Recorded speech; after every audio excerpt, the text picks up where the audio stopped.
maklum karena mereka menyembah berhala. Bagaimana mungkin dihukumi neraka oleh Muhammad? Udah. Silakan. Nah, itu kalau misalnya hadis itu ya tidak langsung lafaznya tuh diartikan seperti itu. Nah, di situ ada para ulama yang menjelaskan tentang apa yang disabdakan oleh Rasulullah Shallallahu Alaihi Wasallam. Jadi bukan berarti lantas Rasulullah Shallallahu Alaihi Wasallam bilang ayahmu dan ayahku di neraka lantas diputuskan ayahnya di neraka, Bang. Lalu? Itu sudah ada lagi yang namanya masa fatroh tadi yang saya bilang itu. Gimana ini makin muter-muter ini Bang Santri. Taruhlah itu bukan bapaknya Muhammad, taruhlah ayahnya yang dimaksud di situ adalah pamannya. Taruhlah Abdul Muthalib misalnya. Kalau memang Abdul Muthalib itu belum ada wahyu, dia meninggal, dia hidup dalam masa fatroh, masa jahiliyah, kenapa Muhammad bilang dia neraka? Bukankah tetap itu dihukumi sebagai dosa? Tadi kan Anda mengatakan Abdul Muthalib, pamannya maksudnya.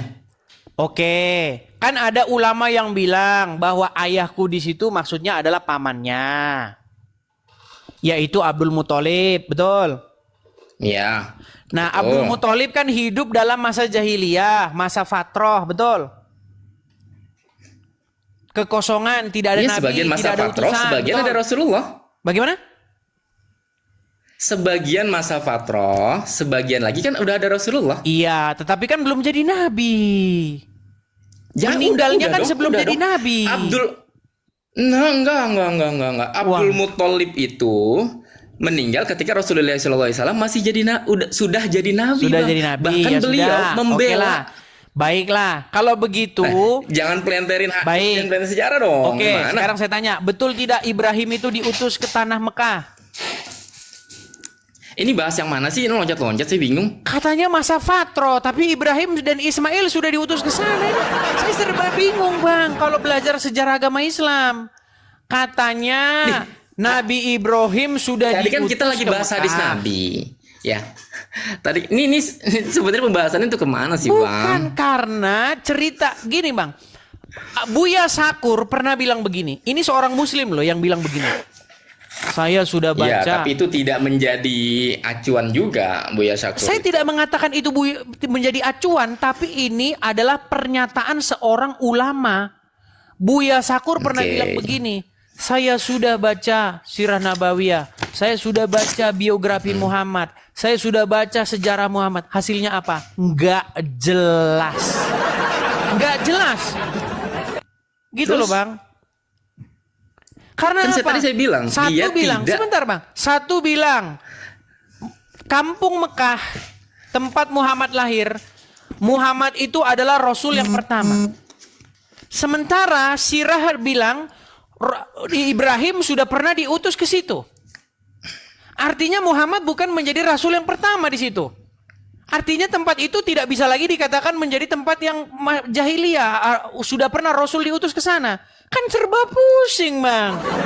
Nih, ya saya ajarkan ya. Masa fatroh itu masa putusnya tidak ada utusan Allah ke daerah tersebut. Tapi kalau Rasulullah Shallallahu Alaihi Wasallam itu untuk seluruh umat yang ada di dunia.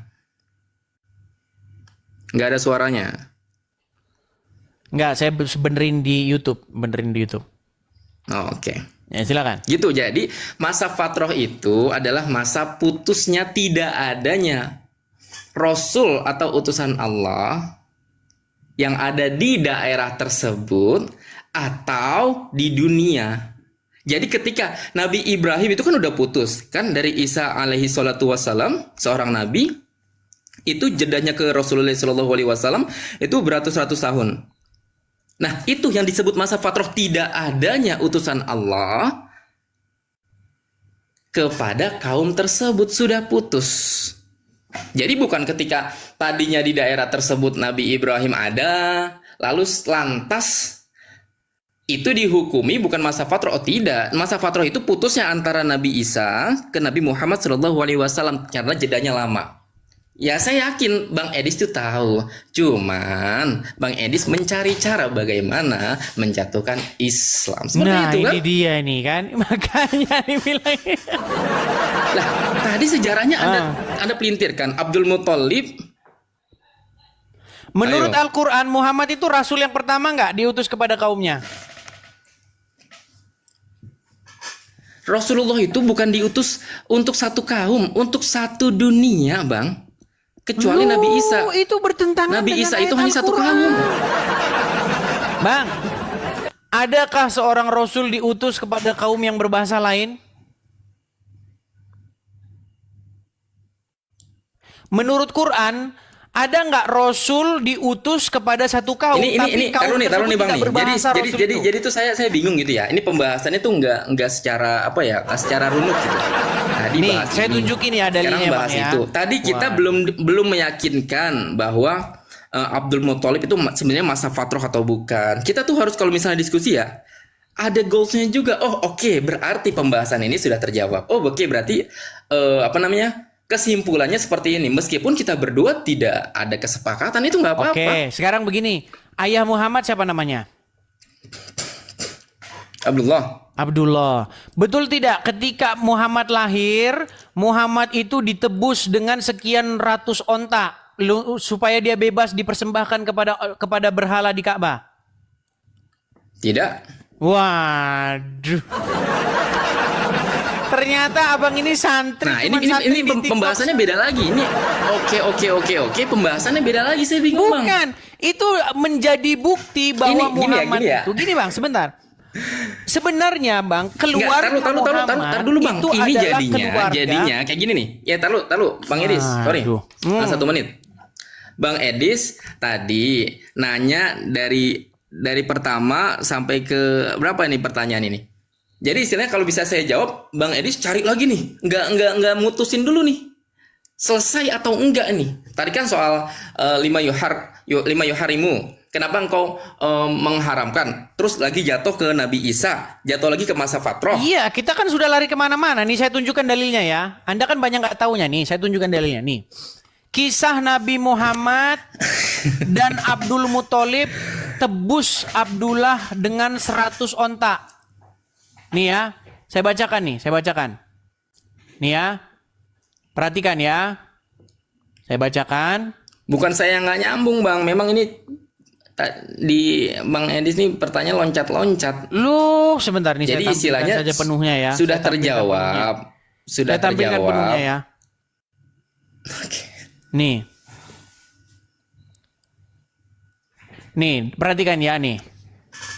Dikutip dari nih buku dan seterusnya nih ya. Kisah ini berawal dari mimpi Abdul Muthalib. Ini memang panjang. Intinya Bang, yang saya bilang tuh apa? Muhammad itu dulu dia itu hampir dia itu dipersembahkan. Nih. Hampir. Iya, makanya ayahnya Muhammad, Abdullah, itu menebus Muhammad dengan beberapa ekor unta. Oke. Ini panjang sih, saya tampilkan ya. Aduh. Bentar ya. Memang kalau dibaca sejarahnya itu pasti kebenaran Bang yang ada. Makanya Anda tidak bisa membaca semuanya. Sebentar. Inti sarinya yang mendiskreditkan. Ya memang panjang. Saya akan tampilkan. Sayang sekali ini ceritanya panjang.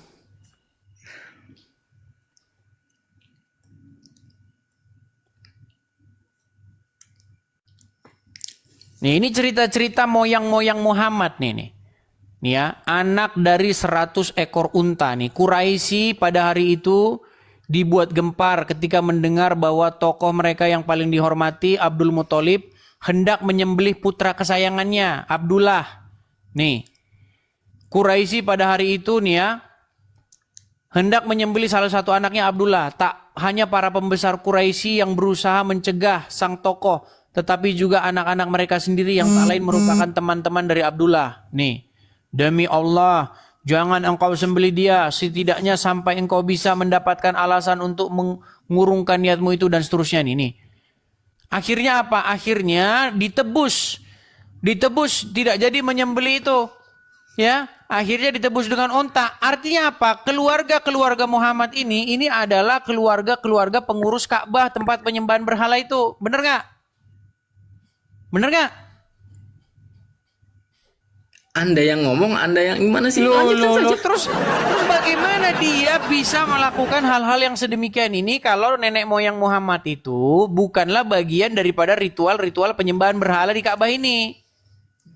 Oke, terus titik masalahnya di mana, Bang Nah, Edis? titik masalahnya begini. Makanya kita bicara logika ya. Coba kita jangan bahas dogma dulu. Gini. Muhammad kan hidup di dalam sebuah masyarakat dan dia hidup termasuk orang-orang yang berpengaruh di kaum Quraisy, di kabilah Quraisy itu, betul?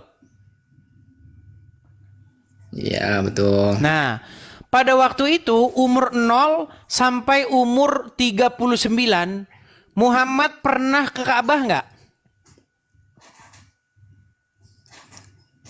Lanjutkan saja sesuai sejarah Nah, saya yang Anda tanya tahu. dulu biar kita nggak debat kusir. Saya tanya.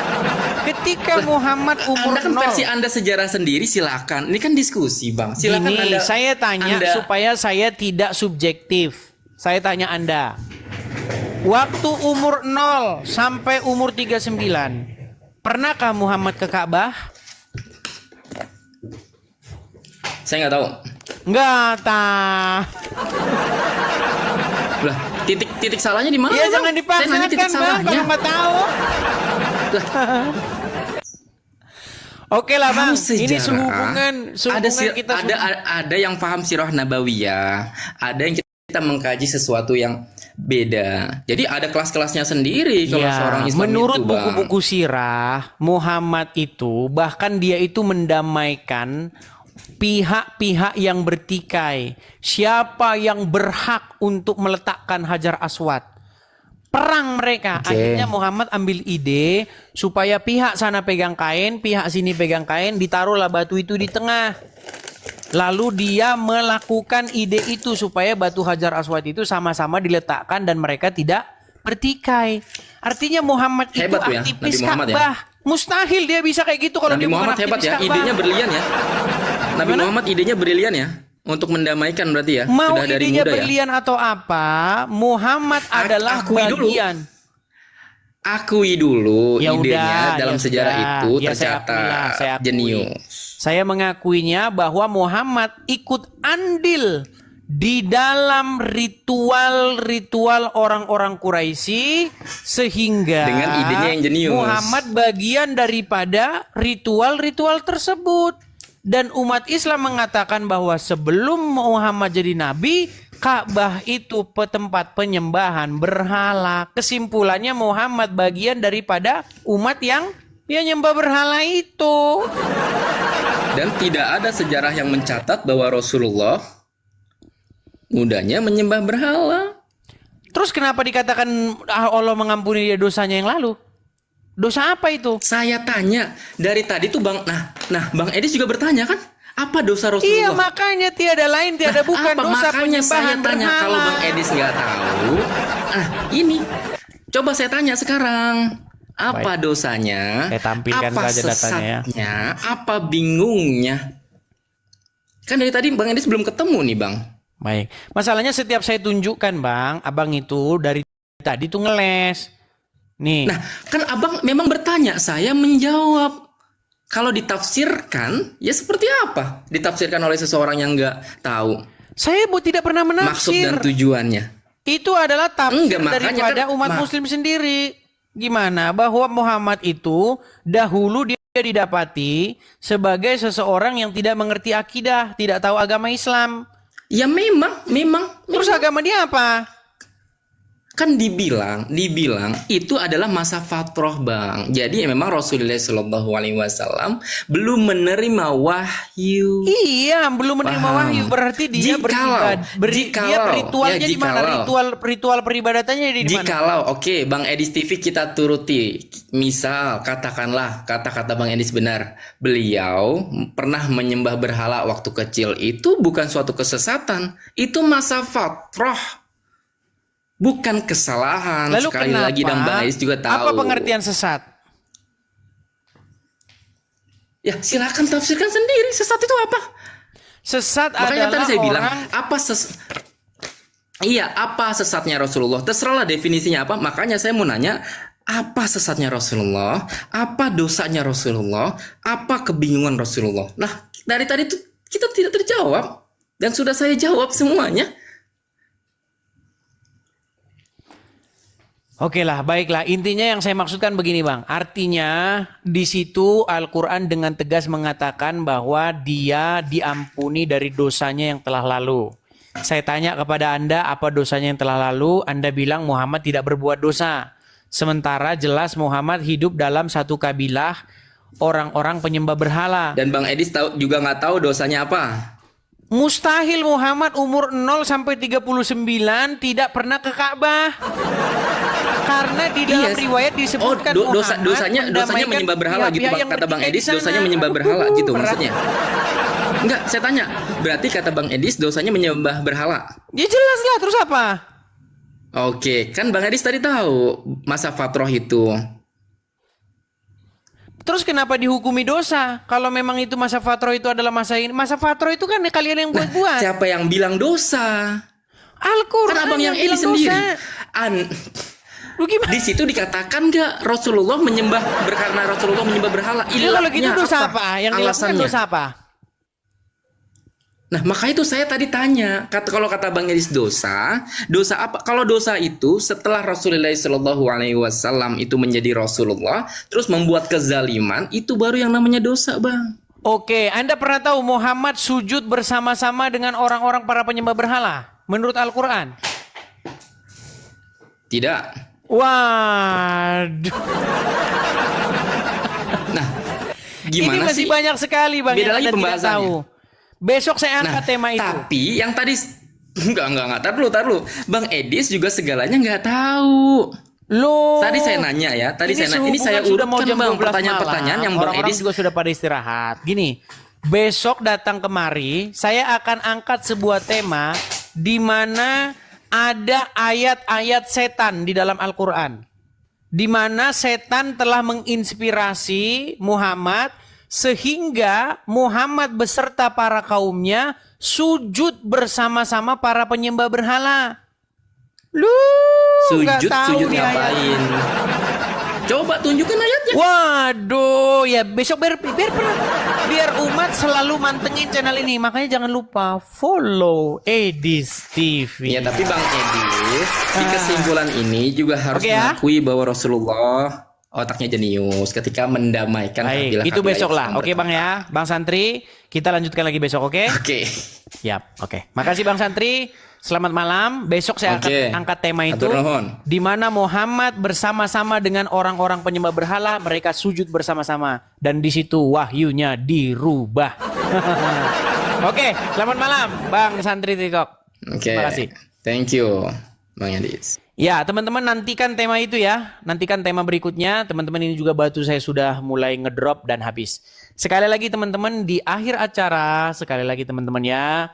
Mari teman-teman support pendirian Rumah Apologet di yang tertera di layar ya. Teman-teman yang lagi nonton di YouTube, teman-teman bisa lihat di layar yang ada tulisan berjalan itu. Teman-teman bisa support di situ. Kenapa teman-teman kita perlu mendirikan Rumah Apologet itu? Karena sampai sekarang teman-teman sekalian kita belum punya tempatnya dalam pengertian tempat yang kita langsung punya gitu ya.